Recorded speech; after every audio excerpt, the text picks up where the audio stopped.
ওরা বলে কি কোরআনের আইন দিয়ে দেশ চালাবে। দেশ কি আর বাপের 35 সম্পদ? মূলত আইন বিধান জারি করার অধিকার একমাত্র আল্লাহ তাআলারই। আর এই বিধানের বলেই তিনি আদেশ দিচ্ছেন, তোমরা আল্লাহ তাআলা ছাড়া অন্য কারো গোলামি করবে না, কারণ এটাই হচ্ছে সঠিক জীবন বিধান। তাদের অধিকাংশ মানুষই আল্লাহ তাআলার উপর ঈমান আনে না, তারা আল্লাহ তাআলার সাথে শিরক করতেই থাকে। তবে তারা কি এ বিষয়ে নির্ভর হয়ে গেছে যে হঠাৎ করে একদিন তাদের উপর আল্লাহ তাআলার সর্বগ্রাসী আযাবের শাস্তি কিংবা আকস্মিক কিয়ামত আপতিত হবে? অথচ তারা তা জানতেও পারবে না। হে নবী, এদের তুমি বলে দাও, এ হচ্ছে আমার পথ, আমি মানুষদের আল্লাহর দিকে আহ্বান করি। আমি ও আমার অনুসারীরা পূর্ণাঙ্গ সচেতনতার সাথেই এই পথে আহ্বান জানাই।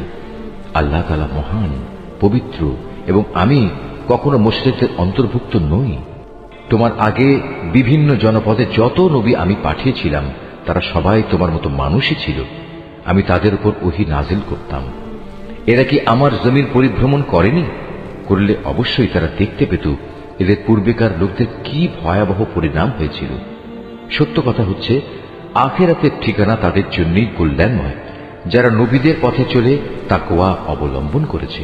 পূর্ববর্তী মানুষদের পরিণাম দেখেও কি তোমরা কিছু অনুধাবন করবে না? আগেও মানুষ নবীদের মিথ্যা সাব্যস্ত করত, এমনকি নবীরা কখনো কখনো নিরাশ হয়ে যেত। তারা মনে করত তারা বুঝি সাহায্যের প্রতিশ্রুতিতে মিথ্যাবাদী সাব্যস্ত হয়ে যাবে। তখন হঠাৎ করেই তাদের কাছে আমার সাহায্য এসে হাজির হল। তখন আমি যাকে চাইলাম তাকে শুধু আযাব থেকে নাজাত দিলাম, আর নাফরমান জাতির উপর থেকে আমার আযাব কেউই রোধ করতে পারে না। অবশ্যই অতীতের জাতিসমূহের কাহিনীতে জ্ঞানবান মানুষদের জন্য অনেক শিক্ষা রয়েছে।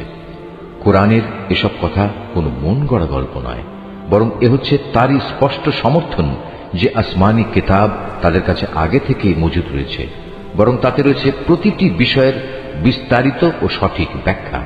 সর্বোপরি এতে রয়েছে ঈমানদার মানুষদের জন্য হেদায়েত ও রহমত।